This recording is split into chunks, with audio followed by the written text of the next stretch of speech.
Des souffrances pareilles, c'est inadmissible. C'est pas possible. C'est pas possible, c'est inhumain. Je me suis dit, elle a dû nous appeler au secours, elle a dû appeler ses fils. Comment ils peuvent imaginer que mon père ait fait du mal à sa propre mère? C'est que dans les films policiers qu'on voit ça.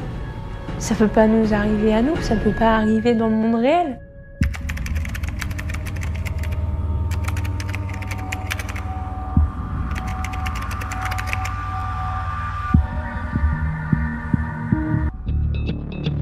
Le 18 février 2005, le corps de Christiane Como est découvert dans un bois.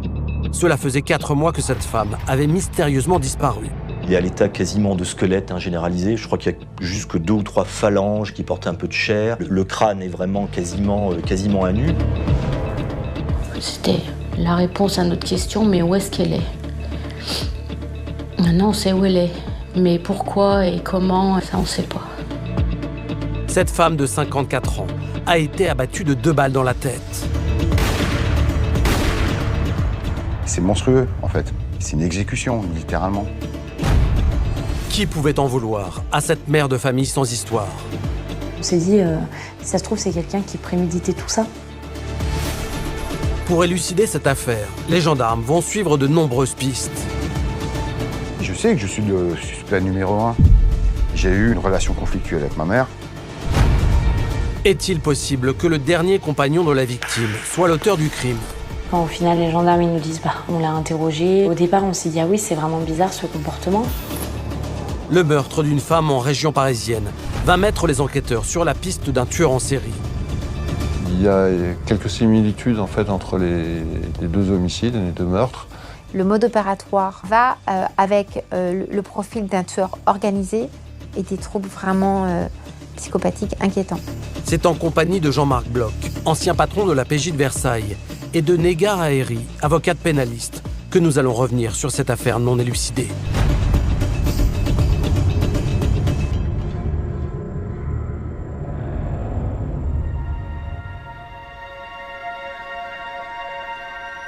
Vendredi 22 octobre 2004.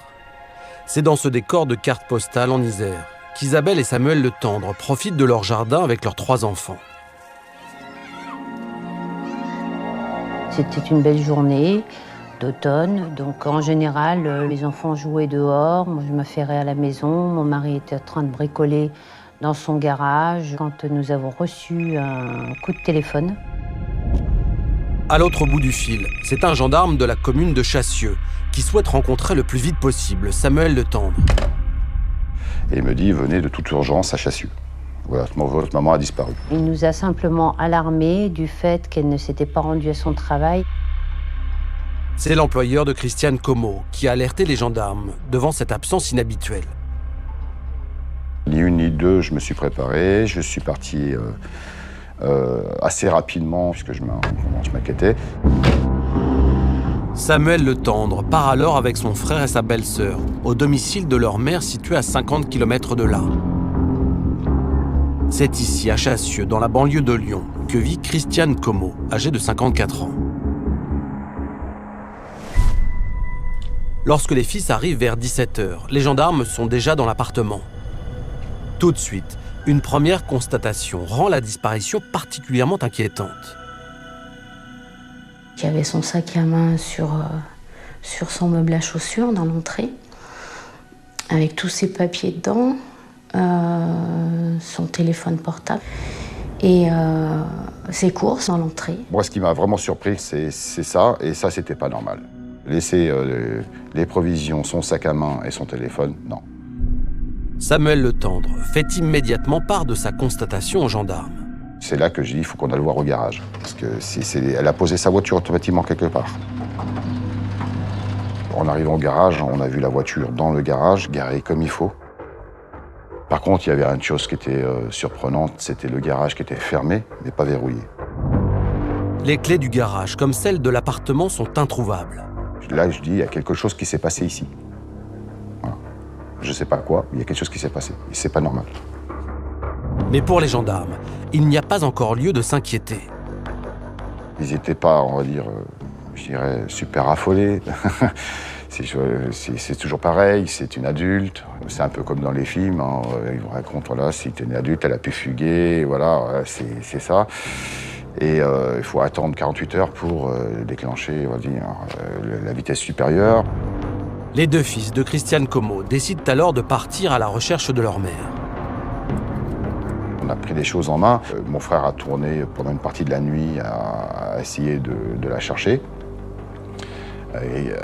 Et moi, je suis resté donc à l'appartement. J'espérais qu'elle rentre, ouais. Qu'elle pousse la porte, que ça me réveille. Mais voilà, lui demander où est-ce que tu étais, qu'est-ce que tu as fait. Cela fait maintenant 24 heures que Christiane Como a disparu. Ses fils ont espéré toute la nuit qu'elle revienne pour expliquer cette absence brutale qui lui ressemble si peu. De leur côté, les gendarmes ne partagent pas encore l'inquiétude de la famille. Pourtant, tous les proches dressent le portrait d'une femme à la vie extrêmement bien réglée, d'une grand-mère aimante qui, pour rien au monde, ne se priverait de la présence de ses petits-enfants.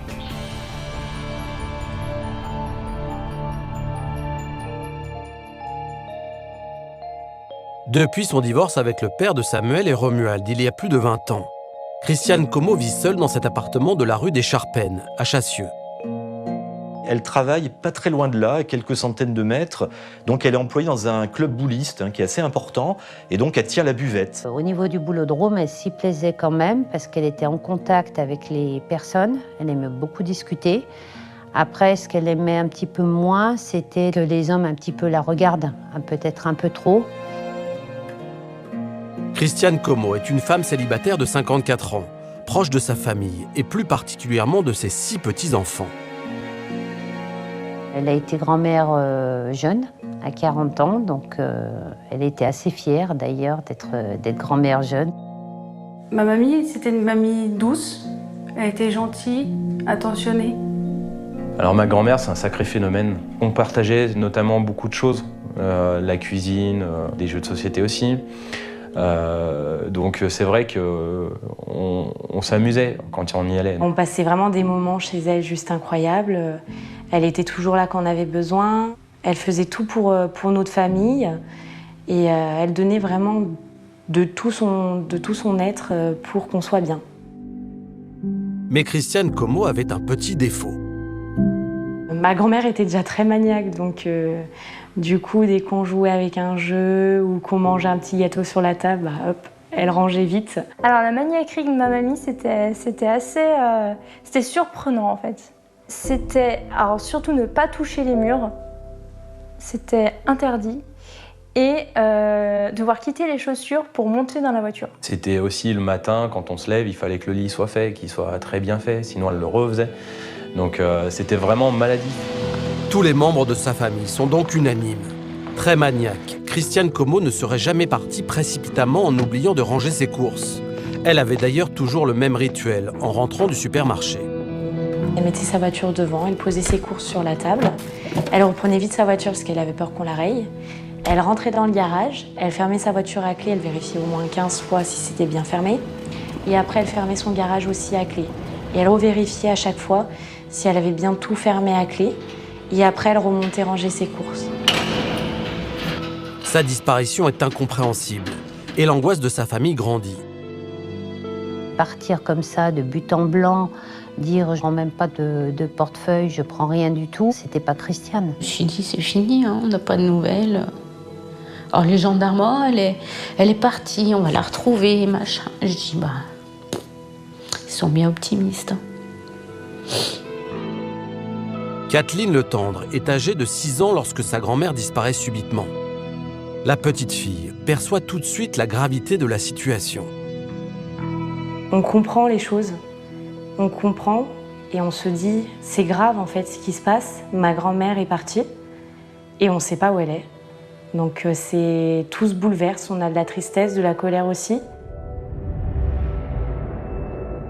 Alors que Christiane Como n'a plus donné signe de vie depuis 48 heures, une information judiciaire pour enlèvement et séquestration est ouverte. L'enquête est confiée à la section de recherche de Lyon. La première urgence pour les gendarmes est maintenant d'établir ce qu'a fait la quinquagénaire avant de disparaître. Il retrace le fil de sa journée du vendredi 22 octobre.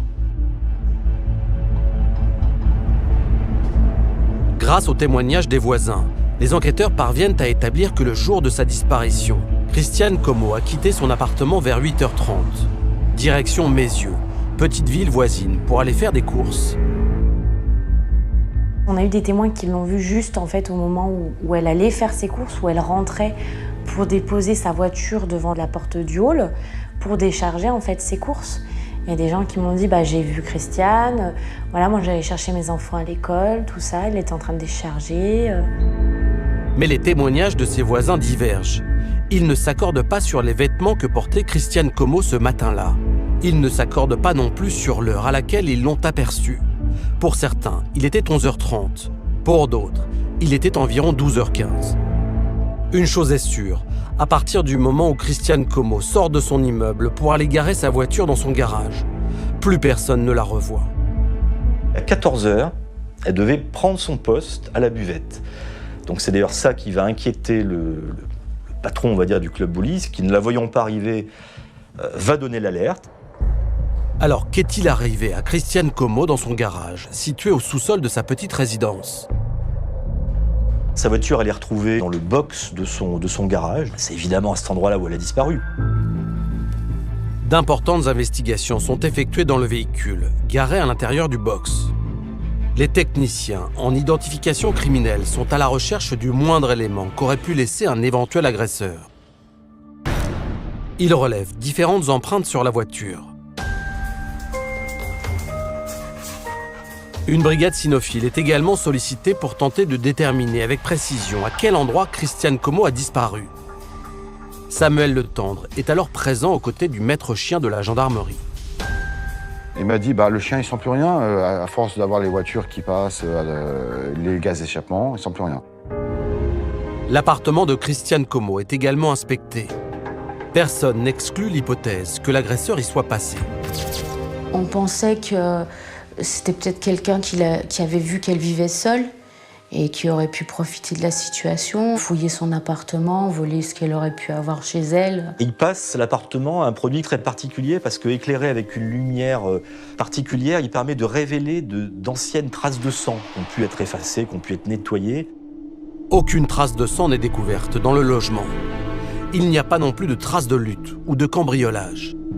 En apparence, rien d'anormal ne s'est passé chez Christiane Como. Alors où est-elle ? Que lui est-il arrivé ? Et pourquoi ne donne-t-elle pas de nouvelles ? Jean-Marc, un mot tout d'abord sur les investigations menées en cas de disparition d'un adulte. L'un des fils de Christiane Como nous a expliqué que les gendarmes lui avaient annoncé qu'il fallait attendre 48 heures avant de démarrer l'enquête. Est-ce que c'est la procédure habituelle ? Non, il n'y a pas de procédure systématique. C'est du cas par cas. Ça dépend des éléments fournis par la famille et ça dépend aussi des constatations effectuées par les enquêteurs. La disparue était-elle dépressive, suicidaire, dans un état de faiblesse psychologique, physique ? Les enquêteurs ont-ils relevé des traces de lutte, de violence ? Auquel cas, ça fait penser à un départ involontaire, à un départ provoqué. Et on déclenche aussitôt des investigations car il peut y avoir un péril imminent. Et là, dans notre affaire, le fait que les proches de Christiane Como expliquent aux gendarmes qu'elle avait une vie très réglée, avec des habitudes très ancrées auxquelles elle ne dérogeait jamais, n'a pas suffi à déclencher dans les premières heures les investigations. Non, bien sûr, il y a chaque année en France plus de 40 000 disparitions de majeurs et de mineurs qui sont signalées aux services de police et de gendarmerie. Et dans la plupart des cas, dans la grande majorité des cas, les disparus réapparaissent volontairement au bout de 1 ou 2 nuits passées à l'extérieur. Il est bien évident qu'à chaque fois, bien sûr, les familles trouvent ces disparitions incongrues, étonnantes, alarmantes. Alors finalement, au bout de 48 heures, une information judiciaire a été ouverte et de sérieuses investigations ont été menées dans l'appartement et dans le garage de Christiane Como. Qu'est-ce que vous retenez de ces premières constatations ? Tout d'abord, il n'y a aucun élément matériel, ni dans la voiture, ni dans le box, ni dans l'appartement, qui permettent de penser que des actes violents y ont été commis et donc de privilégier une piste criminelle. En revanche, ce qui est étonnant, c'est que Christiane Como soit partie avec les clés de sa voiture, du box et de son appartement, alors qu'elle a laissé dans son appartement son sac à main, son portefeuille et son téléphone portable. Ça peut bien sûr s'expliquer si elle est partie pour quelques minutes, pour quelques heures, qu'elle a rencontré quelqu'un, qu'elle a pris un café. Mais au bout de 2 jours, c'est complètement anormal, c'est complètement incohérent et c'est donc inquiétant. Jean-Marc, Christiane Como a, le jour de sa disparition, suivi fidèlement ses habitudes. Elle a stationné son véhicule devant son immeuble avant de remonter ses courses dans son appartement.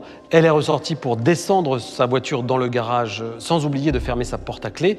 Elle s'est garée ensuite de la même façon qu'elle le faisait d'habitude. Elle a verrouillé son véhicule avant de rabattre la porte de son box. La seule chose qu'elle n'a pas faite, c'est de fermer à clé ce box. Effectivement.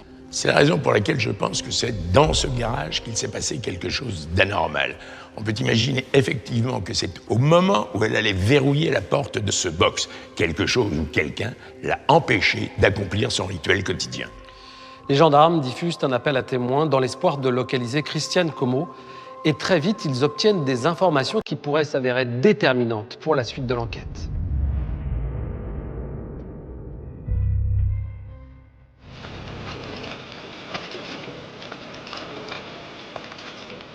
Les gens contactent les enquêteurs en disant je crois reconnaître cette dame, je l'ai vue dans le bus. Alors, il y a plusieurs hypothèses comme ça qui sont exploitées d'emblée. Ces témoignages sont formels. Christiane Como aurait été aperçue à différentes reprises à Lyon, dans le centre-ville et à la gare.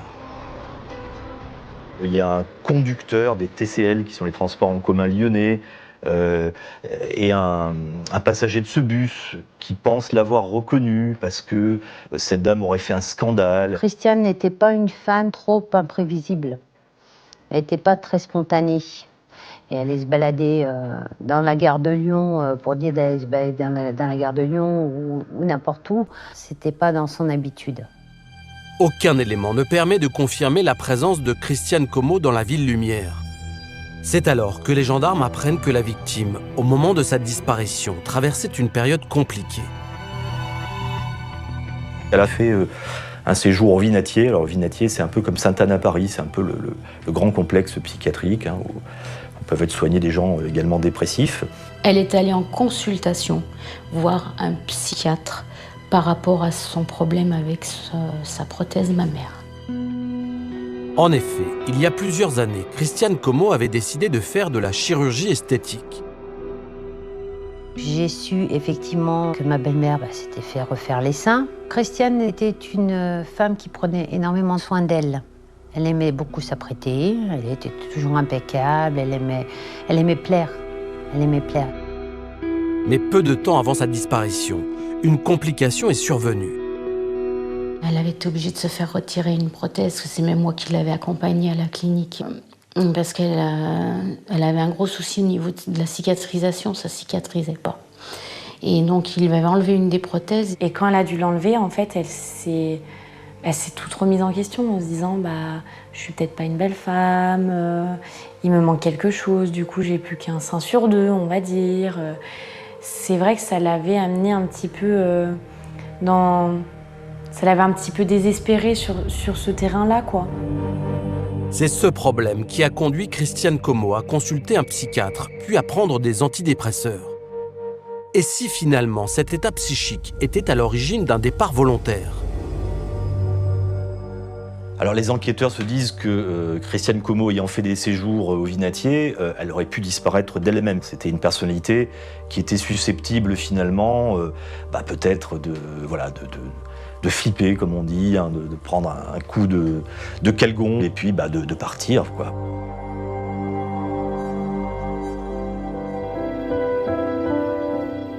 Pour les gendarmes, se pose une question essentielle.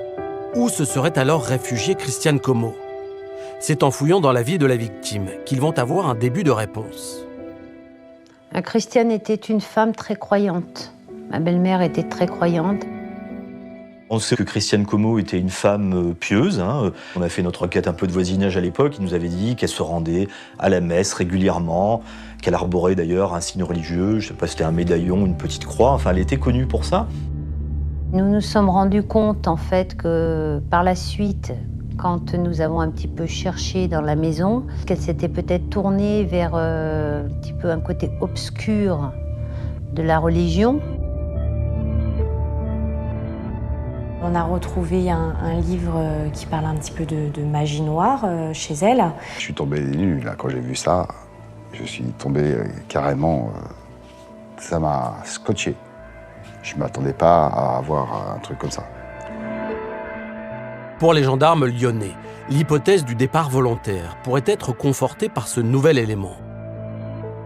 On sait qu'il y a des gens comme ça qui partent se mettre au vert dans une communauté charismatique. Donc c'est quelque chose qui était aussi plausible. Cela fait maintenant plus de 15 jours que plus personne n'a de nouvelles de Christiane Como. Où est-elle? Est-elle toujours en vie? Ces questions obsèdent sa famille. On a mis beaucoup de moyens en place. Donc mes parents, déjà, ils ont fait des affiches alerte, disparition, recherche. J'étais avec mes parents lorsqu'on a collé ces affiches. On a fait vraiment le tour des villes, des villages pour en coller de partout. Nous, on savait que plus le temps passait et moins on avait de chance que ça se solde positivement, tout simplement. La famille désespérée multiplie les recherches dans tous les petits bois aux alentours de Chassieux. Le temps passait et plus le temps passait et plus on avait ce sentiment qu'on ne la reverrait pas. En fait, on n'a fait que rechercher ni plus ni moins que son corps, c'est tout. C'est morbide, hein, mais bon. Du haut de ses 6 ans, Kathleen Le Tendre participe à chacune de ces battues, sans trop bien comprendre. Pour moi, c'était un peu comme un jeu, en fait, à l'époque. Du coup, je me disais, il faut qu'on retrouve ma grand-mère, elle s'est peut-être perdue dans les bois. On perdait l'espoir petit à petit. Moi, je commençais à me dire, en fait, mamie, elle s'est peut-être trop bien cachée. Elle va peut-être pas bien. Voilà, on désespérait, quoi.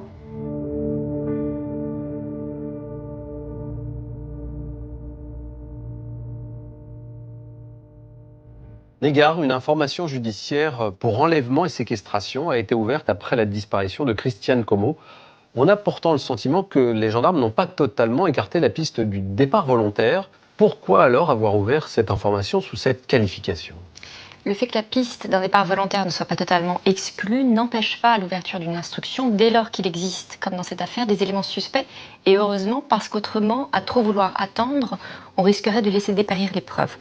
Maintenant, si la qualification d'enlèvement et séquestration a finalement été retenue, c'est probablement que les incohérences relevées à ce stade des investigations avaient autorisé le procureur de la République à considérer comme possible cette infraction et donc à demander l'ouverture d'une instruction en ce sens. À la suite de l'appel à témoins, plusieurs personnes ont contacté les services d'enquête. Et là, cela n'a rien donné. Est-ce une obligation légale de se manifester si l'on pense détenir des informations utiles à l'enquête ? Non Arnaud, il n'y a aucune obligation générale de se manifester spontanément, mais quelques obligations spécifiques à certaines situations. L'une d'elles est emblématique, celui qui a connaissance d'un crime dont il est encore possible de prévenir ou de limiter les effets a l'obligation d'en informer les autorités judiciaires. Autrement, ce témoin se rend coupable de l'infraction de non-dénonciation de crime et encourt une peine de 3 ans d'emprisonnement. Alors, pour revenir à notre affaire, oui, si une personne avait été témoin de l'enlèvement de Christiane Como, elle aurait été dans l'obligation de prévenir les services d'enquête. Cela fait déjà 3 semaines que personne ne sait où est Christiane Como. Les investigations s'intensifient pour tenter d'élucider cette disparition. Et c'est en se penchant sur les relations familiales de la victime que les gendarmes vont maintenant tenter d'obtenir des réponses. C'est quelque chose de très classique, quoi, qu'on cherche dans l'entourage, puisque, quelle que soit l'affaire criminelle, on sait que dans 90-95% des cas, le lien, c'est quelqu'un de proche. Apprenant que le fils cadet de Christiane Como était en conflit avec sa mère, les gendarmes vont s'interroger sur sa possible implication. C'est la première piste de l'enquête. Est-il possible que Samuel Le Tendre soit responsable de la disparition ? Alors la relation qu'avait mon père avec sa mère, c'était des relations un petit peu conflictuelles. Mon père, étant jeune, n'était pas très facile, voilà. Et donc il s'était jamais vraiment bien entendu avec sa mère. Effectivement, mon mari n'avait pas une relation très tendre avec sa maman, mais c'était sa maman. Et il la voyait, on se voyait de temps en temps quand même, mais il n'avait pas cette relation avec sa maman que certains ont. Alors pourquoi le fils et la mère ont-ils des relations compliquées? Pour le comprendre, il faut creuser dans l'enfance de Samuel Le Tendre. Je pense qu'elle a très mal vécu le divorce avec mon père. Entre 7 et 8 ans, j'ai vu ma mère changer de tout au tout. Et de la gentille maman à passer à une femme qu'on ne connaissait pas, maniaque, qui était sans arrêt dans le cri, dans la violence des mots, puis ça allait crescendo. Donc, comment voulez-vous avoir une relation calme et apaisée? Moi, je vivais dehors avec mes copains. J'ai fuyé la maison, le maximum. Je rentrais très tard le soir. Et les enquêteurs comprennent que les années passées n'ont pas calmé la colère du fils. Loin de là. Quand elle venait voir, moi, je lui disais bonjour, on se parlait, ça va, voilà. Mais c'était pas, on va dire, l'effusion de tendresse avec ma mère. J'ai du mal à dire j'aime ma mère. J'ai du mal à le dire. Puisque je n'ai pas ressenti d'amour maternel à partir du divorce de mes parents. C'est-à-dire, je ne me rappelle plus. Cette histoire familiale compliquée intéresse beaucoup les gendarmes. D'autant plus que, paradoxalement, Samuel Le Tendre est très investi dans les recherches pour retrouver sa mère. Il fait des pieds et des mains pour pouvoir la retrouver, un peu comme si les années passées de tension avaient disparu. Et donc ça intrigue un peu les gendarmes qui finissent par le soupçonner. Même moi, j'ai pas compris pourquoi j'ai fait ça. Même moi, à l'heure actuelle, je ne sais pas pourquoi j'ai réagi comme ça. J'avais ce besoin, c'était viscéral. C'était vraiment au fond de moi. J'avais besoin de m'investir là-dedans, de comprendre. Malgré tout ce qui s'est passé dans sa vie, les conflits qu'ils ont eus, une maman ne la remplace pas. Et mon père, il aimait sa mère, même s'ils avaient des rapports vraiment, un peu conflictuels. Les enquêteurs lyonnais décident d'entendre le fils de Christiane Como. Et très étonnamment, sa fille Kathleen, âgée de 6 ans, est présente. Les gendarmes faisaient que de l'interroger constamment. Mais qu'est-ce que vous faisiez? Où est-ce que vous étiez? C'était vraiment quelque chose de très impressionnant. Et savoir que son père est le premier suspect, c'est un petit peu dur. Je suis quand même lucide. Je leur ai dit, je sais que je suis le suspect numéro 1. J'ai eu une relation conflictuelle avec ma mère. Ça peut leur poser la question, c'est bizarre. C'est logique, je peux le comprendre, je peux le concevoir. Je leur ai dit, je comprends pas pourquoi je m'investis comme ça, mais j'ai dit, je vous ai jamais rien caché. J'ai jamais rien caché aux gendarmes de ce qui s'était passé avant et du fait que je veux m'investir dans l'affaire. Mais je dis, même moi, je le comprends pas. J'ai eu très peur pour mon père.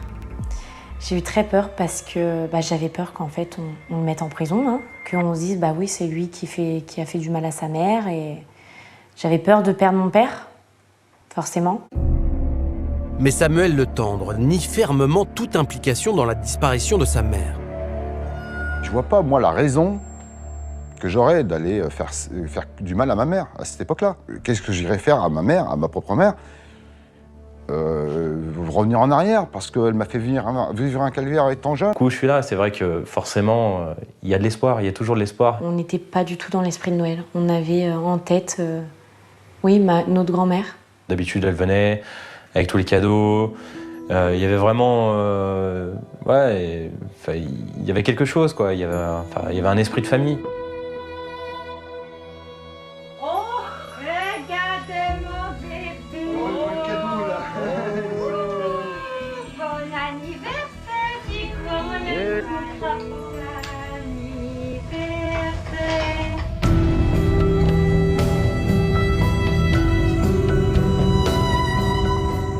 Christiane Como a disparu sans que le moindre indice ne permette de donner un début d'explication à son absence.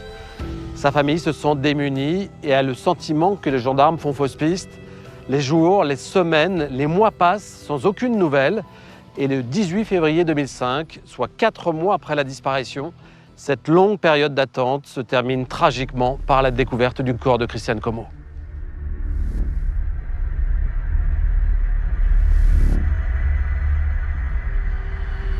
C'est un employé communal de Niévroz, petit village situé à 20 km de Chassieux, qui fait la macabre découverte, en bordure d'un petit bois.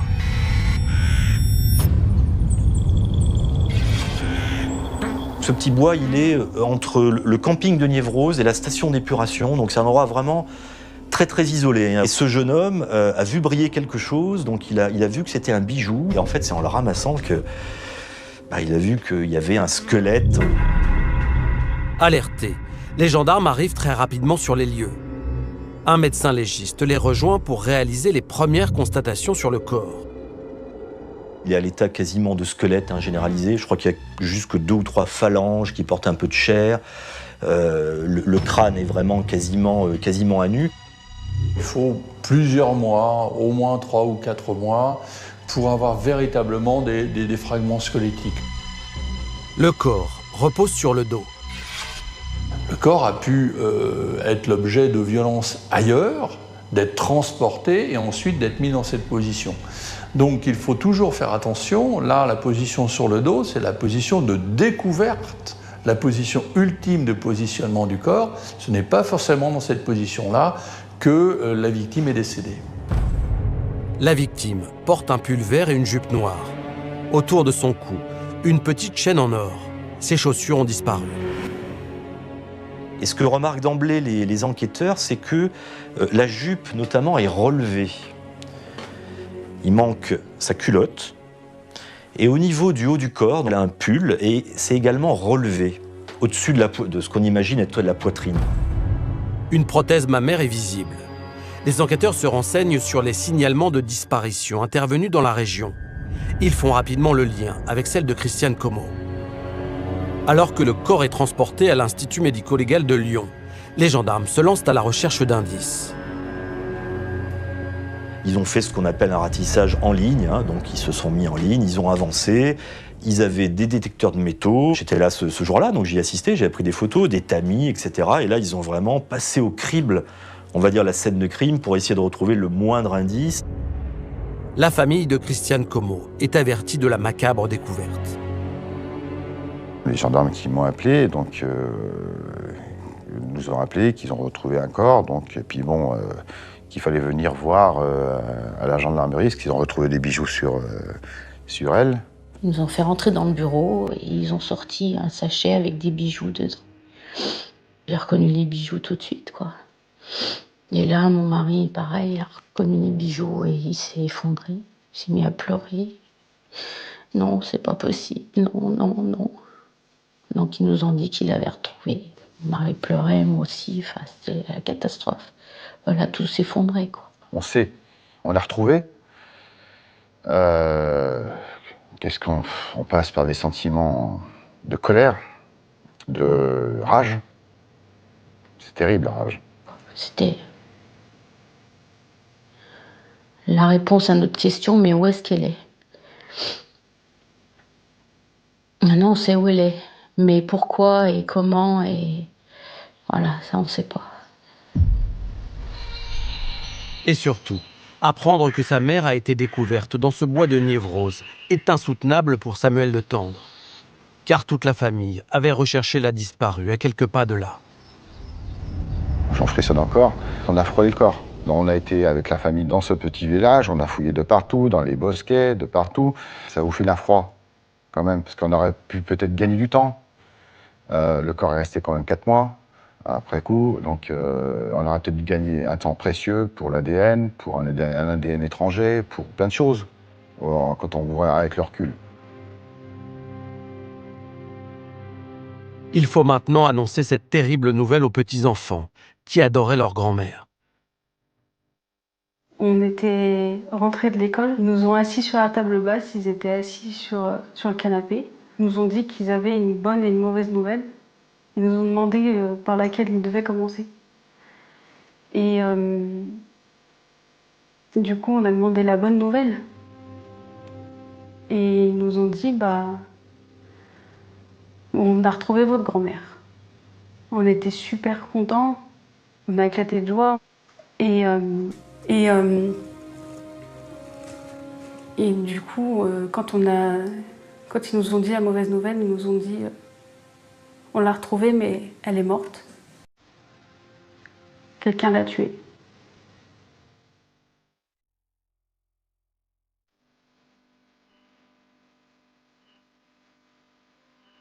Jean-Marc, nous sommes à une dizaine de mètres de l'endroit où on a découvert le corps de Christiane Como.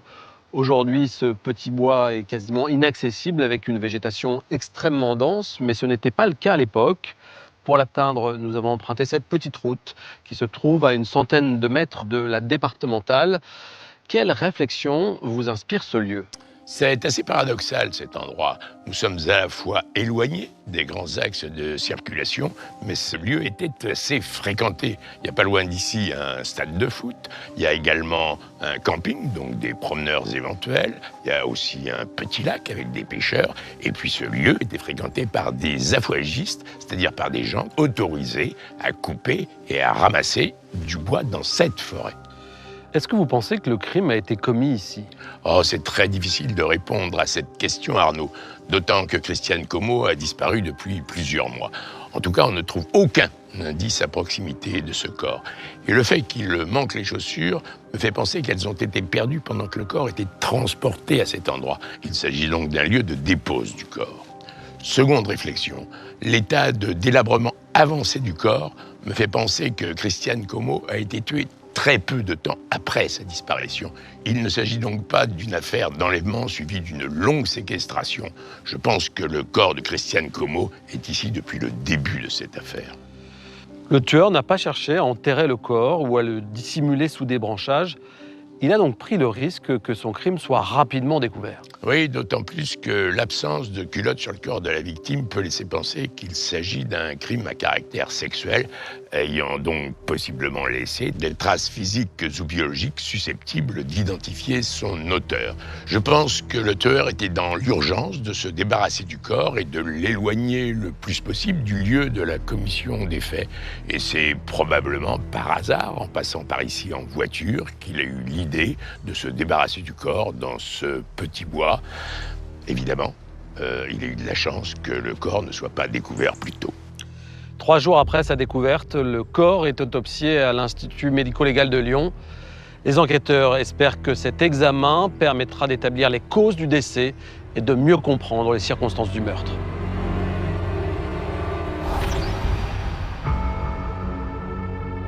L'autopsie s'annonce compliquée pour le médecin légiste, car le corps est particulièrement délabré.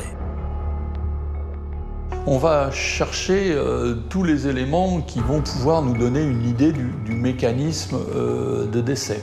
Donc, nos éléments d'observation doivent être précis, méticuleux. Le légiste commence à noter ses observations.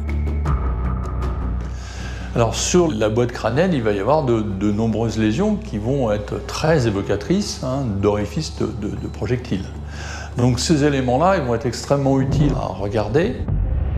Le médecin est formel. Christiane Como a reçu 2 balles dans la tête, dont une au niveau de la nuque. C'est donc un meurtre d'une violence inouïe. L'étude des projectiles extraits du crâne permet de déterminer qu'ils sont de calibre 22 long rifle. C'est un peu la tarte à la crème des enquêtes criminelles. Le 22 long rifle, c'est quasiment l'arme la plus courante. On trouve ça sans arrêt. Beaucoup de personnes ont des armes de chasse, ont du 22 long rifle. Donc ça donne pas vraiment d'indices très probants. Ça mène pas d'emblée sur une piste. Le légiste analyse ensuite scrupuleusement le squelette de Christiane Como pour tenter de répondre à une question essentielle. La victime a-t-elle été violée avant d'être assassinée ? Malheureusement, la destruction des organes a fait que tout le petit bassin, en tout cas tous les tissus mous, ont disparu. Impossibilité de savoir s'il y a eu une pénétration traumatique dans une agression sexuelle. Le légiste ne parvient pas non plus à dater précisément le décès. C'est 4 mois, plus ou moins 2 semaines. On est là en termes d'estimation statistique, on n'est pas en termes de datation. Lorsqu'on est très loin de la date du décès, nos estimations deviennent de plus en plus larges, les méthodes de plus en plus floues. L'autopsie terminée, la famille de la victime est informée des conclusions du médecin légiste. Je ne peux pas imaginer un acte gratuit comme ça. C'est monstrueux, en fait. C'est une exécution, littéralement. Quand on vous apprend que votre grand-mère est décédée de 2 balles de fusil dans la tête, au début on se dit mais ça arrive que dans les films en fait. Ça peut pas nous arriver à nous, ça peut pas arriver dans le monde réel. C'est que dans les films policiers qu'on voit ça. Des souffrances pareilles, c'est inadmissible, c'est pas possible. C'est pas possible, c'est inhumain. On peut pas. Je me suis dit, elle a dû nous appeler au secours, elle a dû appeler ses fils. Et on ne savait pas, donc on n'a pas pu réagir, on n'a rien pu faire. Jean-Marc, les résultats de l'autopsie sont surprenants. On apprend que Christiane Como a été tuée de 2 balles dans la tête. Ce n'est vraiment pas le mode opératoire auquel on s'attendait dans cette affaire. C'est déroutant. Christiane Como a été victime d'une exécution. C'est un crime extrêmement violent. J'ai appris que le médecin légiste, au regard des fracas osseux constatés à l'arrière du crâne de la victime, en avait conclu que les tirs avaient été effectués à faible distance. C'est donc une véritable exécution et ça ne correspond pas au profil connu de la victime. Et est-ce que ce mode opératoire peut coller avec l'hypothèse d'un crime à caractère sexuel? De mémoire d'enquêteur, je dis bien de mémoire, Arnaud. Je n'ai pas le souvenir d'affaires où la victime d'un viol ait été tuée de 2 balles dans la tête. Non, les victimes de viol, quand elles sont tuées, sont étouffées, sont étranglées, voire poignardées. Mais dans une affaire criminelle, vous le savez aussi bien que moi, il ne faut a priori rien exclure. Malheureusement, pour l'enquête, l'état du corps ne permet pas de savoir si les tirs ont été précédés de coups, d'une lutte ou d'un viol. Oui, les résultats de l'examen médico-légal sont plutôt décevants, mais c'était à prévoir. Le corps a été découvert 4 mois après sa disparition. C'est dommage qu'il n'ait pas été retrouvé plus tôt, parce que les conclusions de l'autopsie auraient été plus parlantes et auraient permis de faire avancer plus efficacement l'enquête. Finalement, Jean-Marc, cette enquête démarre avec bien peu d'éléments permettant d'orienter les investigations. Oui, mais néanmoins, nous pouvons tout de même dire que dans cette affaire, il y a au moins 4 lieux et 4 temps. Premièrement, le garage duquel Christiane Como a disparu. Deuxièmement, le lieu où elle a été tuée. Troisièmement, la voiture dans laquelle son corps a été transporté. Et quatrièmement, l'endroit où son corps a été découvert, c'est-à-dire ce petit bois. Ça fait autant de chances de pouvoir recueillir des témoignages, ça fait autant de chances, en exploitant la téléphonie mobile, de pouvoir reconstituer des itinéraires suspects. Bref, ça commence mal, mais il y a plein de choses à faire. Le 23 février 2005, une information judiciaire pour meurtre est ouverte à Bourg-en-Bresse. Les enquêteurs de la section de recherche de Lyon se focalisent maintenant sur les relations professionnelles et amoureuses de Christiane Como et si le tueur était un proche de la victime.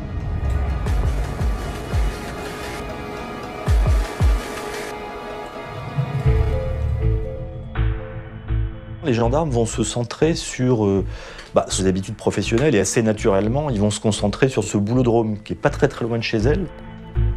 Depuis quelques années, Christiane Como était serveuse à mi-temps dans ce club de pétanque à Chassieux.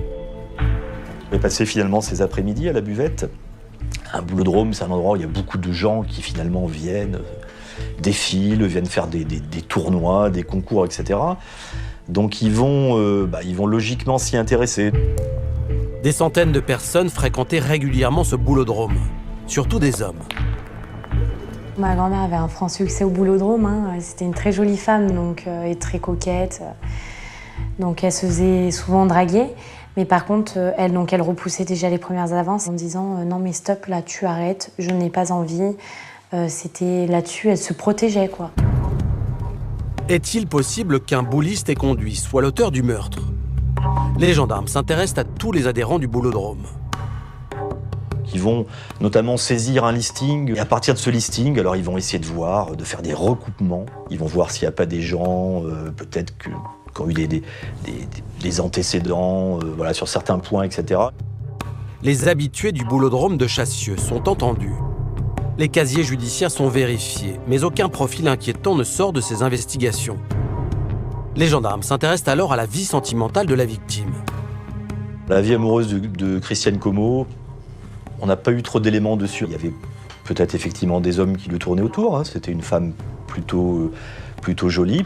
plutôt bien de sa personne, mais voilà, on n'a pas spécialement d'éléments là-dessus. Ça pouvait aussi être un meurtre passionnel. André et Christiane Como se sont rencontrés en 1998 au boulodrome de Chassieux. Moi, elle m'en parlait souvent. Il me disait qu'il était gentil.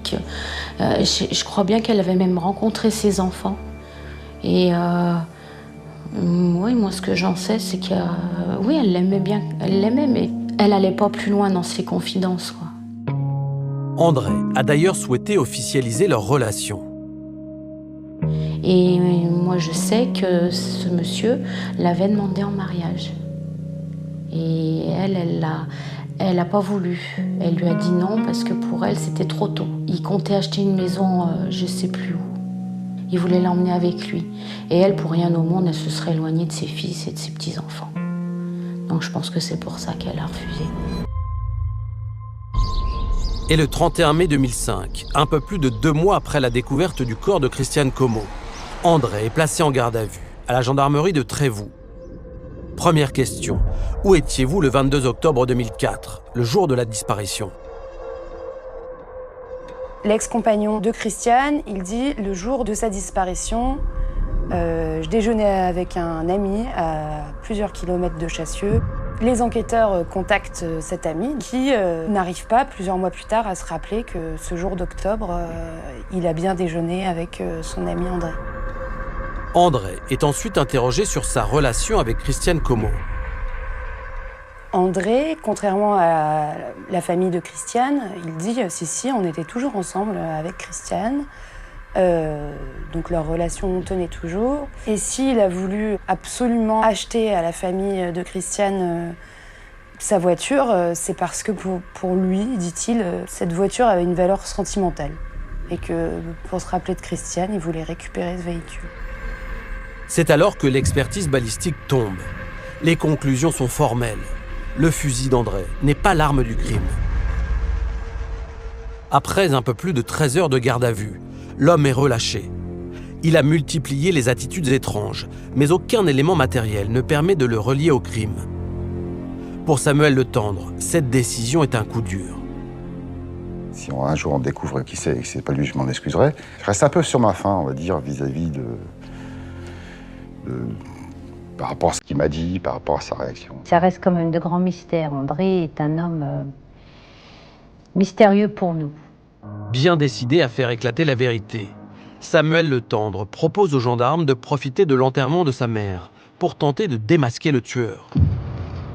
Des obsèques tardives, car elles ne sont autorisées que 9 semaines après la découverte du corps.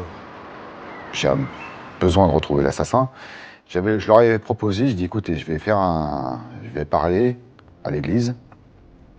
Et dedans, j'avais envie de mettre quelque chose, une phrase choquante, pour essayer de faire avoir une réaction dans l'église. On soupçonnait qu'éventuellement, peut-être la personne ou les personnes qui avaient fait ça pouvaient être présentes.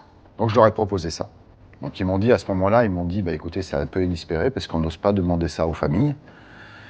Et ils m'ont même remercié de cette demande parce que ils n'osent pas demander, c'est des vicaires de demander ça. Le 3 juin 2005, les obsèques de Christiane Como sont organisées à Chassieux. Et comme promis, le fils de la victime termine son discours par cette formule. L'assassin est peut-être parmi nous.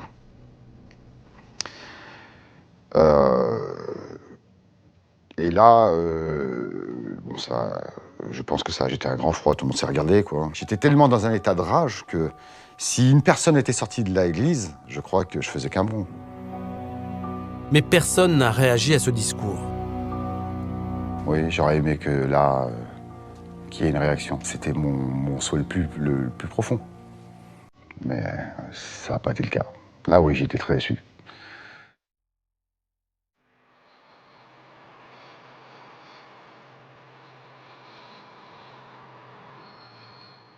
Jean-Marc, on vient d'entendre Samuel Le Tendre, le fils de Christiane Como, raconter comment il a tenté de piéger, ou plutôt de démasquer le tueur de sa mère lors de la messe d'enterrement. Qu'est-ce que vous pensez de cette initiative ? C'est une démarche à la fois touchante, naïve et originale. Mais je crois que j'aurais essayé de dissuader le fils de la victime d'agir de la sorte au cours des obsèques de sa mère. Ce n'est ni le lieu, ni le moment. Et je ne vois pas très bien à quoi ça pouvait aboutir. On imagine mal l'auteur des faits, s'il se trouve à l'intérieur de l'église, s'auto-dénoncer en se levant et en prenant la fuite, tel un diable sortant de sa boîte. Bien sûr, ce genre de démarche n'est pas sans fondement aucun. On sait qu'au cours de certaines obsèques de victimes tuées violemment, les comportements des uns ou des autres peuvent être curieux, inadaptés. Il est toujours intéressant de voir qui est là, qui est absent, qui parle avec qui. C'est la raison pour laquelle on envoie souvent des policiers pour observer les comportements des uns et des autres. Parmi les proches de la victime présents à la messe, il y avait le fameux André, dernier amant connu de Christiane Como. Cet homme a été un temps suspecté par les enquêteurs. Qu'est-ce que vous pensez de cette histoire de voiture qu'André voulait absolument acheter ? Ça me paraît effectivement étrange qu'il veuille acheter cette voiture à tout prix. Ça peut laisser penser qu'il a peur qu'on trouve à l'intérieur certains objets, certaines traces qui le mettent en difficulté, qui le mettent en cause. Mais c'est oublier que des investigations ont été effectuées à l'intérieur de cette voiture dès le début de cette affaire. Et puis en plus, André est l'amant de la victime. Ça serait normal de trouver à l'intérieur de cette voiture des traces physiques ou des traces biologiques de toute nature pouvant lui appartenir. Donc, admettons qu'André ait simplement voulu acheter cette voiture pour des raisons sentimentales. Mais moi, ce qui m'intéresserait aujourd'hui, c'est de savoir s'il l'a conservée un certain temps ou s'il s'en est débarrassé très rapidement après l'avoir acquise. En suspectant André, les gendarmes se sont orientés vers la piste d'un crime commis par un proche. On sait que Christiane Como a été enlevée puis tuée de 2 balles dans la tête avant que son corps soit déposé dans un petit bois. Est-ce que tout ça est compatible avec un mobile passionnel ? C'est pas incompatible du tout. On a déjà vu des crimes dits passionnels précédés de séquestration et commis avec des modes opératoires qui font penser à des exécutions sommaires. Mais pour ça, il faut qu'il y ait des relations extrêmement conflictuelles entre la victime et son auteur, des déceptions amoureuses ou des rivalités amoureuses exacerbées. Et dans notre affaire, ça ne semble pas être le cas. Les relations entre Christiane Como et André semblaient plutôt apaisées. C'était un genre de relation amant-ami, empreinte de complicité et de liberté. À la recherche de nouveaux éléments, les gendarmes se lancent dans une vaste étude des relevés téléphoniques de la région. Ils cherchent à découvrir si quelqu'un a borné à Chassieux, près de chez Christiane Como, le jour de la disparition, puis près du bois où le corps a été découvert. Mais ces vérifications ne donnent rien. C'est alors qu'une nouvelle disparition de femme va bouleverser l'enquête. Nous sommes le 2 juin 2005, soit près de 4 mois après la découverte du corps de Christiane Como.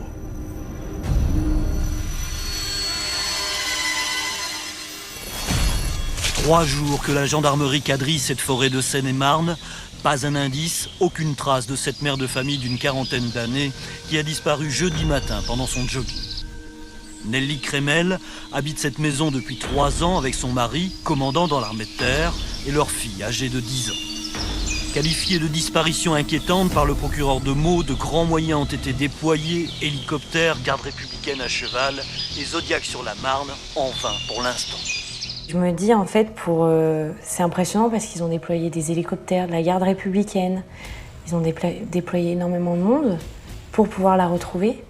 Et en fait, moi je vois une injustice là-dedans, c'est que pour ma grand-mère, en fait, on n'a rien fait. Donc, c'est une incompréhension totale, c'est une injustice totale. Ce que Samuel Le Tendre et sa fille ne savent pas, c'est que l'affaire Crémel va permettre de relancer l'enquête sur le meurtre de Christiane Como. Il se passe quelque chose d'assez incroyable dans cette affaire, c'est que à peine 4 mois finalement après la découverte du corps, un suspect finalement apparaît, et pas n'importe quel suspect, il s'agit de Patrick Gateau. Patrick Gateau, aidé d'un complice, a enlevé Nelly Crémel, l'a tuée, puis a abandonné son corps en pleine nature. Alors, il se trouve en bordure d'une petite route départementale qui est bordée de chaque côté par des bois. Un petit chemin de terre, et donc elle est à environ une 50aine de mètres dans les bois. Il y a quelques similitudes en fait entre les 2 homicides, les 2 meurtres. Les 2 affaires se passent dans des bois, il s'agit de 2 femmes. 2 femmes au physique assez proche, 2 victimes enlevées avant d'être tuées, 2 meurtres commis avec une arme de calibre 22 long rifle. Il y a un petit bout de ficelle à tirer et on va voir si ça peut déboucher sur quelque chose. Et c'est ce qu'on fait régulièrement sur un peu tout type d'enquête, notamment en matière criminelle, où quand il n'y a pas d'éléments, on cherche ailleurs et de voir s'il n'y a pas moyen de faire un rapprochement justement avec une autre affaire. Mais surtout, il se trouve que Patrick Gateau, avant le meurtre de Nelly Kremel, a déjà été condamné pour un autre crime. Celui d'une femme enlevée à quelques kilomètres seulement du domicile de Christiane Como. Il avait été condamné en 1990 à Lyon, justement, pour le meurtre d'une femme qui avait été tuée dans des conditions justement à peu près similaires à Christiane Como. Les gendarmes, les enquêteurs, évidemment, tout de suite, ça fait tilt. Ils disent, bon, il faut qu'on aille vérifier, effectivement, si ça peut être Patrick Gateau. Les enquêteurs lyonnais apprennent que le tueur a été libéré sous contrôle judiciaire, quelques mois avant la disparition de Christiane Como.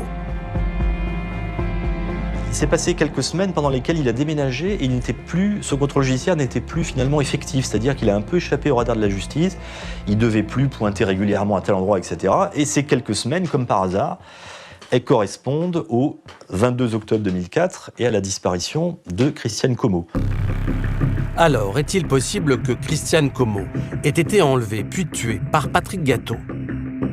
Cette piste Gateau, elle est particulièrement séduisante parce qu'effectivement, le mode opératoire et les circonstances du crime, dans les 3 cas, sont similaires. Un 22 long rifle, à chaque fois ce sont des femmes, à chaque fois dans un endroit isolé. Donc c'est vrai que c'est séduisant quand même. Un expert en balistique est chargé de déterminer si les projectiles extraits du crâne de Christiane Como peuvent provenir de l'arme ayant tué Nelly Kremel. Disons qu'on ne peut pas établir avec certitude que cette arme a tué Christiane Como. Par contre, on ne peut pas totalement l'exclure. Il reste quand même toujours un petit doute sur le fait que cette arme puisse être la même. Les gendarmes cherchent à retracer le parcours de Patrick Gateau à sa sortie de prison. Et c'est l'étude de sa téléphonie qui va finalement permettre de refermer cette piste. Patrick Gateau, il fait très souvent des allers-retours entre la région parisienne et la région lyonnaise. Il va borner le 26 octobre dans la région lyonnaise, soit 4 jours après la disparition de Christiane Como, mais pas avant. Le 22 octobre 2004, lorsque Christiane Como est enlevée, le téléphone de Patrick Gateau borne en région parisienne, à Rebais et à Coulommiers. La déception est immense pour les proches de Christiane Como. Moi, j'aurais aimé que ce soit lui, honnêtement. Enfin, j'aurais aimé que l'enquête arrive, que ce soit lui. Avec cette nouvelle piste qui se referme, la famille de Christiane Como comprend que l'enquête risque d'être longue. Une attente douloureuse qui se double d'un sentiment de solitude intense. Les médias ont leur importance. Quand j'ai essayé de les contacter, j'avais rien derrière, quoi. Voilà, ça ne devait pas intéresser. Ma mère est juste une femme banale qui travaille dans un jeu de boules, ça paye pas. Et là, vous êtes frustré, très frustré. Et vous vous dites, vous êtes abandonné.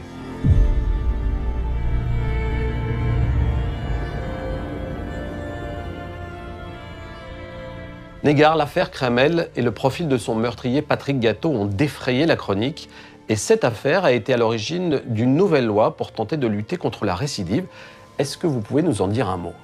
Oui Arnaud, c'est la loi du 12 décembre 2005 qui vise à prévenir la récidive des infractions pénales, notamment en instituant une mesure phare, la possibilité d'imposer à une personne qui vient pourtant d'exécuter sa peine le port d'un bracelet électronique, alors évidemment sous certaines conditions, notamment celle d'établir la réalité de sa dangerosité par expertise médicale. Alors concrètement, un bracelet comporte un système GPS grâce auquel il est possible de localiser à tout moment son porteur, ce qui est censé avoir un effet préventif en le dissuadant de commettre une infraction ou sinon en le retrouvant plus rapidement. La famille de Christiane Como regrette que son affaire n'ait pas été médiatisée, contrairement à d'autres. Alors, au-delà du rôle des médias, on sait que c'est le procureur de la République qui est en charge de la communication officielle sur des affaires judiciaires en cours. Sur quels critères ce magistrat décide-t-il de médiatiser une affaire ?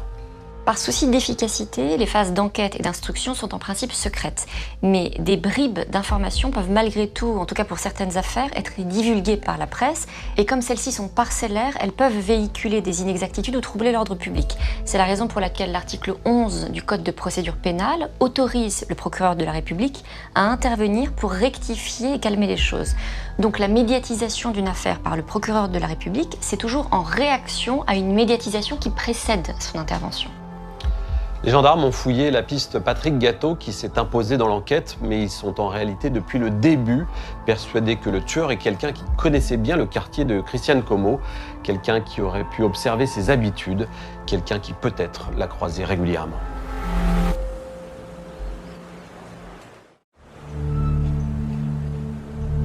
C'est alors qu'un témoignage clé parvient aux enquêteurs, celui d'un voisin de Christiane Como. L'homme relate avoir croisé la victime quelques semaines avant sa disparition.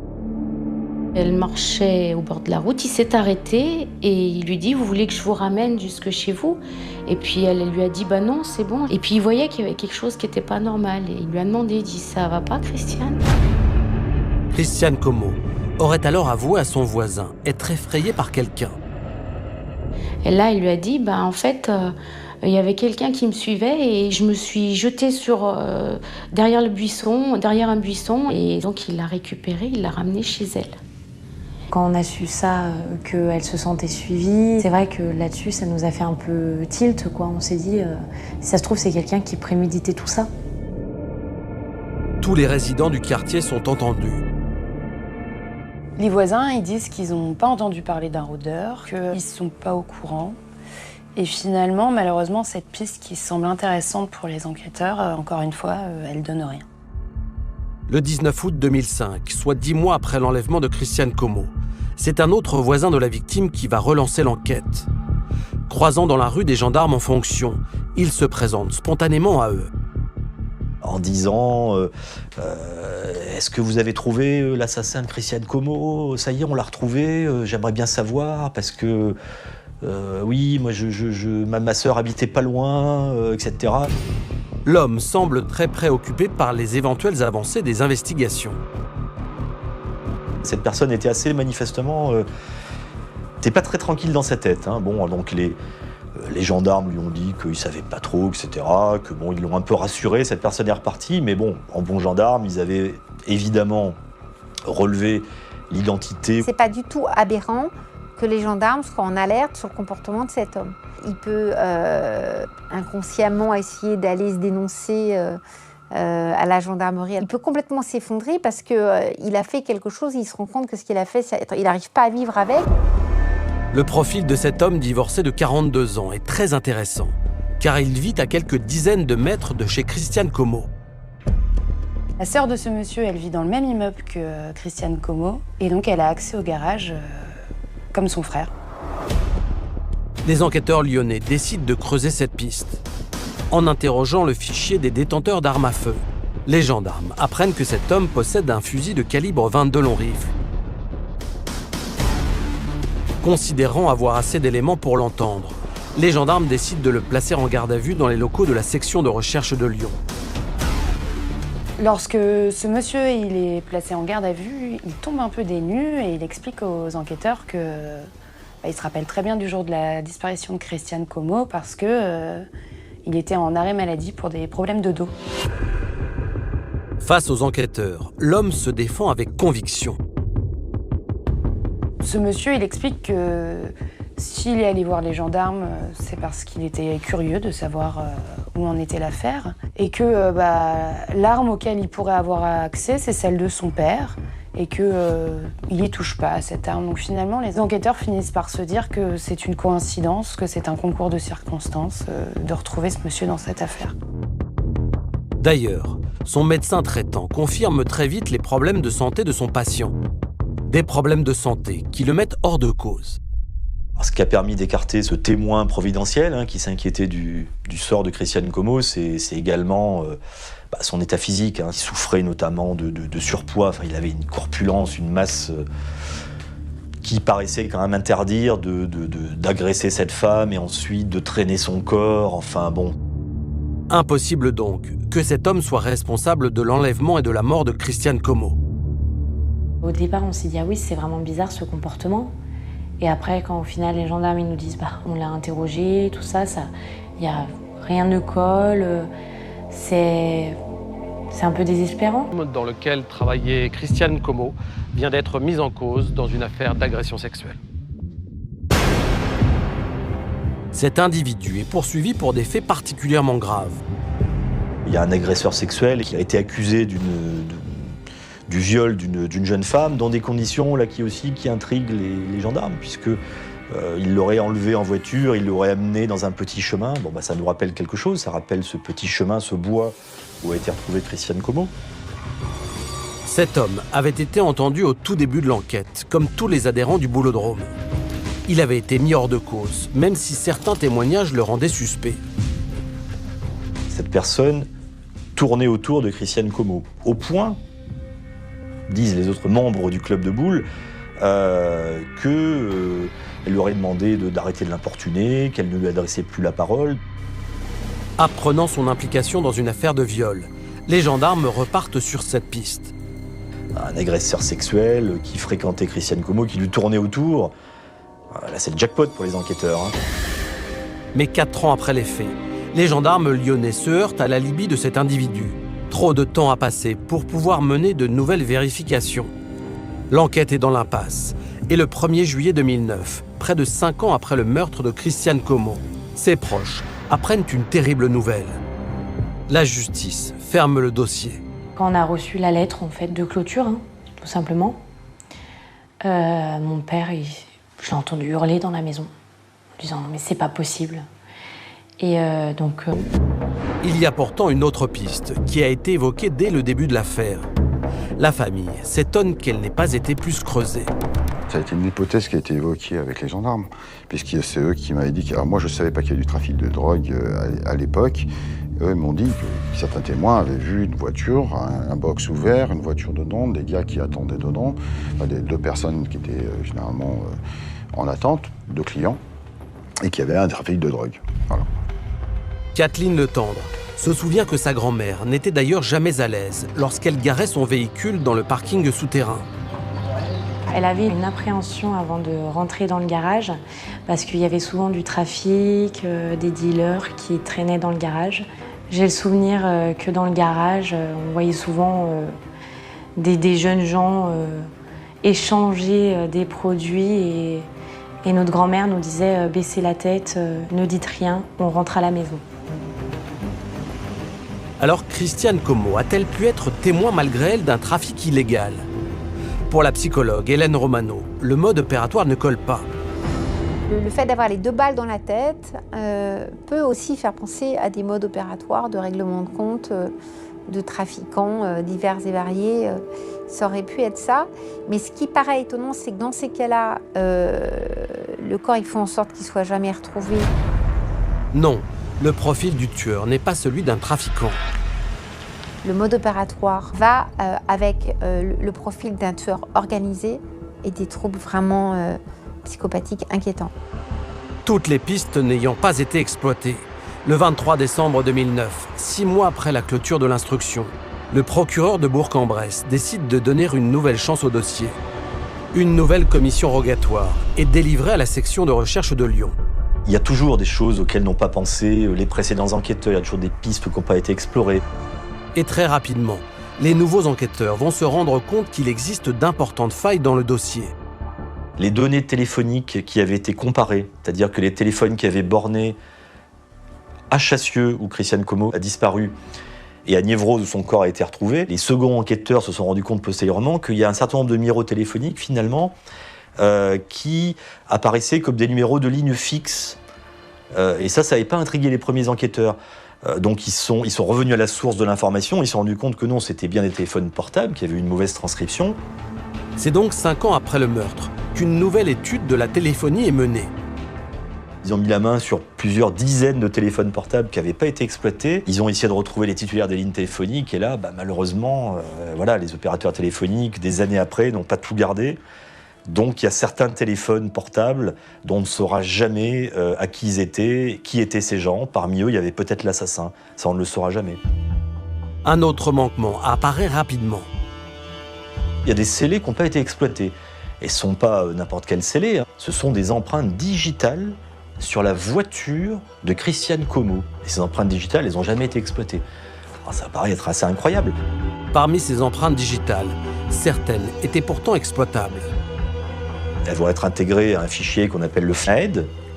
Elles ne correspondent à personne. Bon, elles ne correspondent à aucun délinquant ou criminel qui est intégré dans cette base. Dont acte. Mais sur le principe, pour une enquête criminelle de cette ampleur, quand même, ça paraît un petit peu curieux. Ça pose question quand même.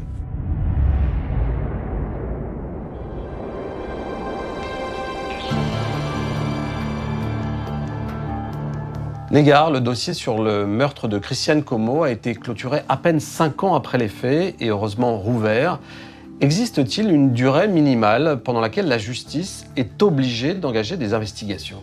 Non Arnaud, il n'y a pas de durée minimale et le juge d'instruction peut décider de clôturer une information aussitôt qu'elle lui paraît terminée. Ce sont les termes du Code de procédure pénale. En revanche, il y a l'exigence de limiter la durée maximale de l'instruction, c'est ce qu'on appelle le délai raisonnable. Et ce délai s'évalue au cas par cas selon la complexité de l'affaire. Mais ce qui est certain, c'est que passé une période de 2 ans, le juge d'instruction a l'obligation de rendre des comptes aux différentes parties en justifiant tous les 6 mois des raisons pour lesquelles il n'a pas encore été en mesure de clôturer l'instruction. On a entendu la colère de la famille de Christiane Como, son sentiment d'abandon, son incompréhension devant les manquements de l'enquête. Y a-t-il un recours juridique pour faire reconnaître ces erreurs et pourquoi pas attaquer en justice le magistrat instructeur et les enquêteurs ? Lorsqu'une personne considère que le service public de la justice a été défectueux et a causé un préjudice, on a la possibilité d'exercer ce qu'on appelle un recours en responsabilité de l'État. Ça suppose d'établir une faute lourde ou un déni de justice, ce qui est en réalité tellement difficile à rapporter que cette procédure n'aboutit en pratique quasiment jamais. Le 21 avril 2011, soit près de 7 ans après le meurtre, les gendarmes de la section de recherche de Lyon sont alertés qu'un homme originaire de Chassieux vient d'être placé en garde à vue. Un homme au profil très inquiétant.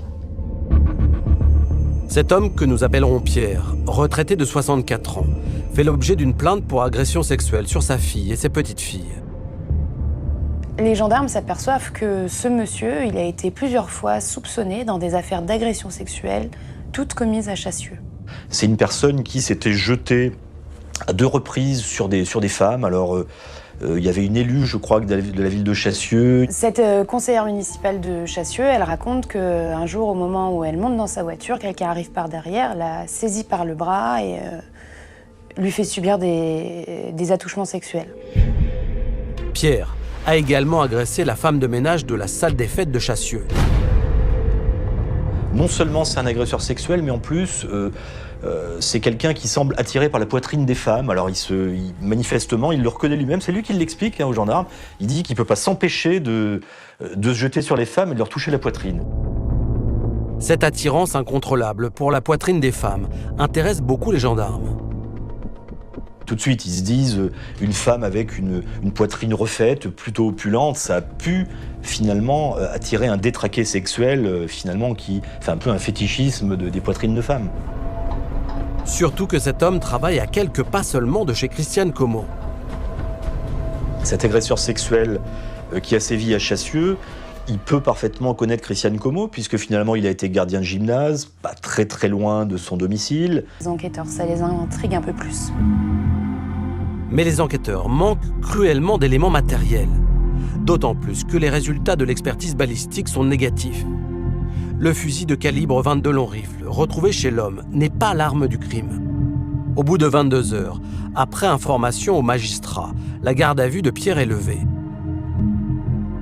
À chaque fois que les gendarmes ont un suspect dans cette affaire, il y a souvent une 22 long rifle, soit dans l'entourage, soit dans le garage de la personne qui est suspectée. Mais malheureusement, à chaque fois, ça ne matche pas. C'est pas possible qu'il ne l'ait pas croisé. Surtout s'il allait de temps en temps au boulodrome en plus.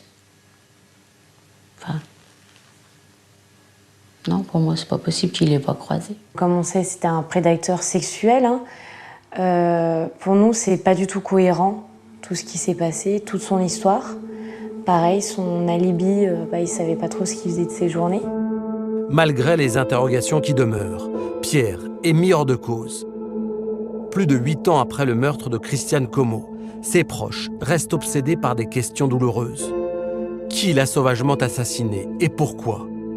Au fil des années, cette absence de réponse a peu à peu brisé cette famille unie. On a l'impression d'être dans un cercle vicieux et du coup de s'enfoncer, de jamais en sortir. L'ambiance familiale s'est complètement dégradée. Mon père était très tendu. Du moment où ma grand-mère a disparu, on a eu un père qui était moins heureux, qui s'énervait plus vite, qui était moins présent dans notre vie de tous les jours en fait. J'en ai voulu, mais quand j'étais enfant, en se disant « Pourquoi tu ne fais plus ça avec nous ?» C'est une partie de ma vie qui est assez difficile en fait. Ça me fait terriblement de mal, excusez-moi. Et voilà quoi. Je le regrette qu'ils aient ce sentiment-là, oui je le regrette. J'ai certainement changé, oui. Mais je le regrette.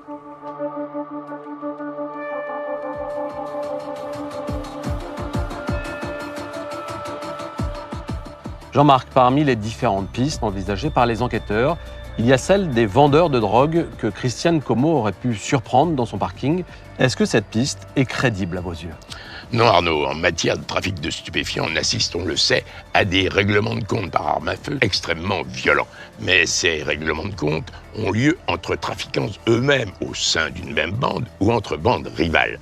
De là à ce que le témoin involontaire d'un banal deal de quartier se fasse abattre de 2 balles dans la tête, c'est absolument inconcevable. Venons-en maintenant à Pierre, le gardien de gymnase poursuivi à plusieurs reprises pour agression sexuelle. Cet homme a très fortement intéressé les gendarmes. Qu'est-ce que vous pensez de son profil ? Le profil de cet homme est extrêmement inquiétant et c'est parfaitement légitimement que les gendarmes procèdent à une enquête approfondie à son encontre et le placent en garde à vue. Ce qui me paraît extrêmement curieux, c'est qu'il prétend ne jamais avoir vu la victime alors qu'il l'a forcément croisée pendant plusieurs années. Comme pour André, les gendarmes décident de mettre fin à la garde à vue de Pierre parce que la carabine 22 long rifle retrouvée chez lui ne correspond pas à l'arme du crime. Est-ce que cet élément vous paraît suffisant pour mettre fin à la garde à vue ? Non, il se peut tout à fait que le suspect ait utilisé une autre arme dont il se soit débarrassé. Mais là, les gendarmes n'ont pas réussi à établir d'autres liens entre ce suspect et le meurtre. J'ai le sentiment, Arnaud, que dans cette affaire, les enquêteurs ont privilégié l'hypothèse d'un crime à caractère sexuel. Or, vous le savez, dans une enquête criminelle, il faut toujours se méfier de ce qui paraît évident. Est-ce que vous pensez qu'il y a d'autres axes d'enquête qui n'ont pas été explorés et qui auraient pu l'être ? Oui, je pense que les gendarmes sont partis de la scène de découverte du corps, alors qu'ils auraient dû partir de la vie de Christiane Como. Ce lieu de dépose, avec un corps allongé sur le dos, sans culotte, une jupe relevée, a orienté l'enquête dans l'hypothèse d'un crime à caractère sexuel et orienté les recherches vers des délinquants de ce type. Moi, ce qui me paraît le plus significatif, ce sont les 2 balles dans la tête. On ne peut pas exclure que cette jupe relevée et cette absence de culotte ne soient qu'une mise en scène destinée à égarer les enquêteurs. Arnaud, je pense que cette enquête n'a pas révélé toutes les facettes de la vie de Christiane Como.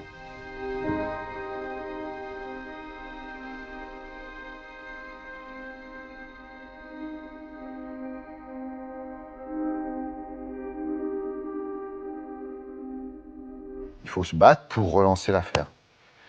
Et se dire, on est des petites gens sans importance, mais on va essayer de remuer les terres avec nos petits moyens. Voilà, on n'a pas d'argent, on n'est pas connu, on va essayer de se faire entendre. Ça serait bien que quelqu'un se manifeste, ce serait extraordinaire, qu'on sache enfin, et puis que surtout la famille de Christiane Como puisse enfin faire son deuil. Je reste persuadée que quelques personnes savent plus, mais ont eu très très peur à l'époque, peur de représailles. Aujourd'hui, le temps venant, ça fera bientôt 15 ans, je pense qu'il est temps que les gens prennent confiance en eux. Il y a tellement de gens qui font du mal et qui ne sont jamais punis. Non, il ne faut pas laisser faire ça. Jamais la famille de Christiane Como ne cessera de chercher la vérité. Jamais ces petits-enfants n'oublieront leur grand-mère. Elle fait partie de moi, elle fait partie de mon âme, elle fait partie de mon cœur. Donc c'est difficile de faire le deuil, surtout quand il arrive quelque chose comme ça. On n'arrivera jamais à avancer comme avant. J'ai l'impression qu'elle est toujours là pour veiller sur nous, en fait. Même de là-haut, quoi. Je me pose toujours la question, est-ce qu'elle est fière de moi, de la femme que je suis devenue aujourd'hui? Ma grand-mère, elle est toujours avec moi. Hein. Elle est à côté de moi, elle est dans mon appartement, elle est sur des photos, elle est un petit peu de partout. Et je pense constamment à elle. Et moi, des fois, je lui dis, mamie, je vais réussir à trouver, on va réussir à savoir, on va avoir la justice.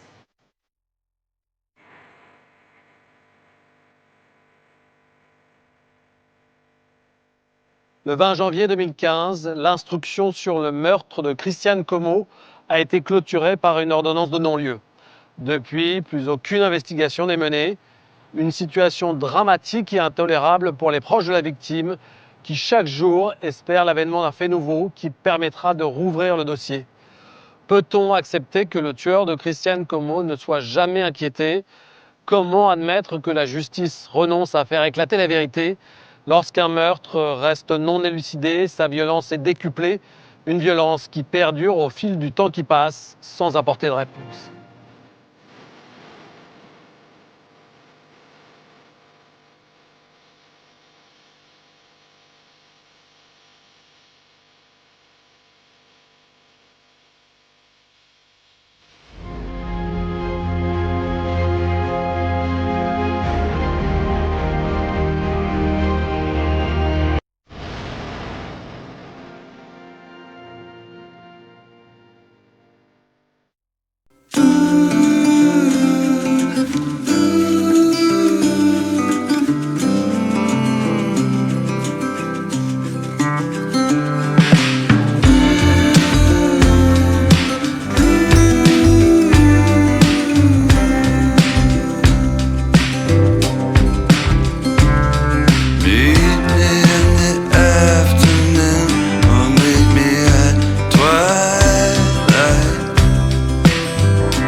just lent slanted,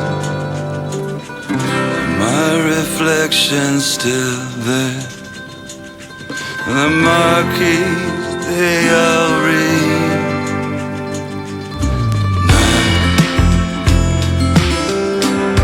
Appearing nowhere,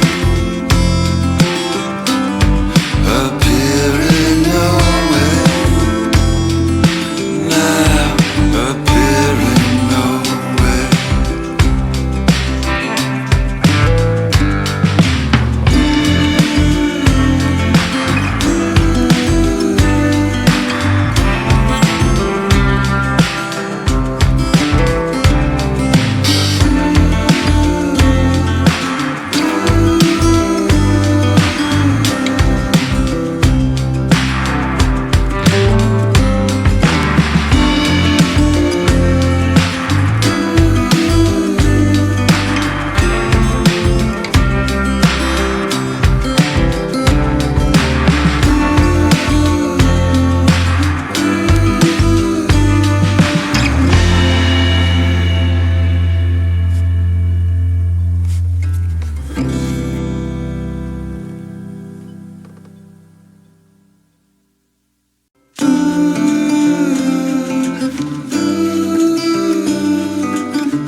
slanted,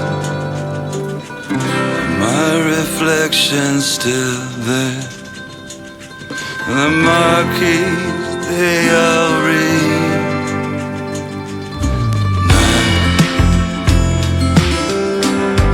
Appearing nowhere, appearing nowhere, now appearing nowhere.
the monkeys, they all read now appearing nowhere.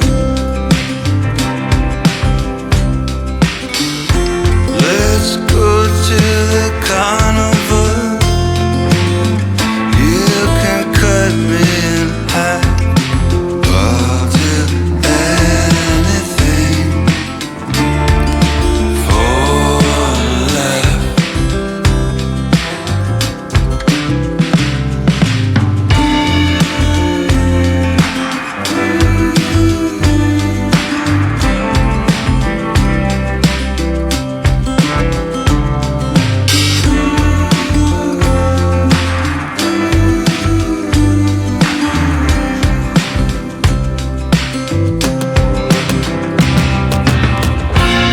Oh, quiet oceans, they kiss your feet. Snow bows to your breath. How can I compete?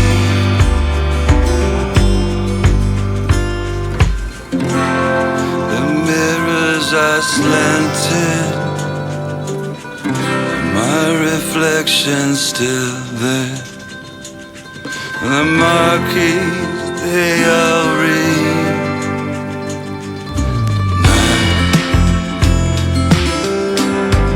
appearing nowhere, appearing nowhere, now appearing nowhere.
slanted,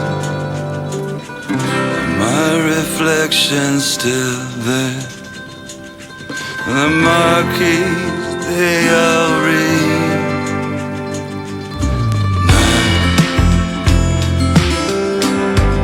Appearing nowhere,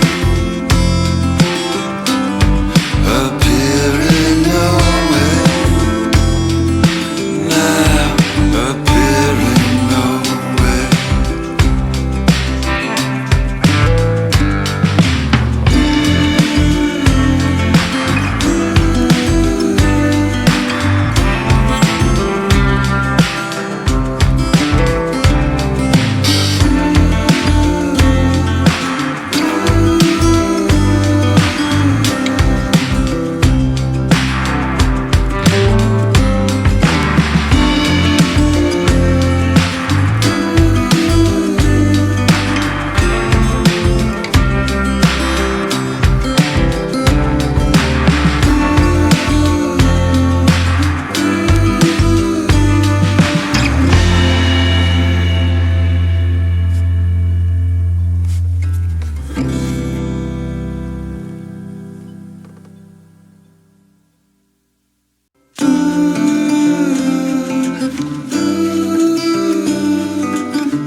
slanted,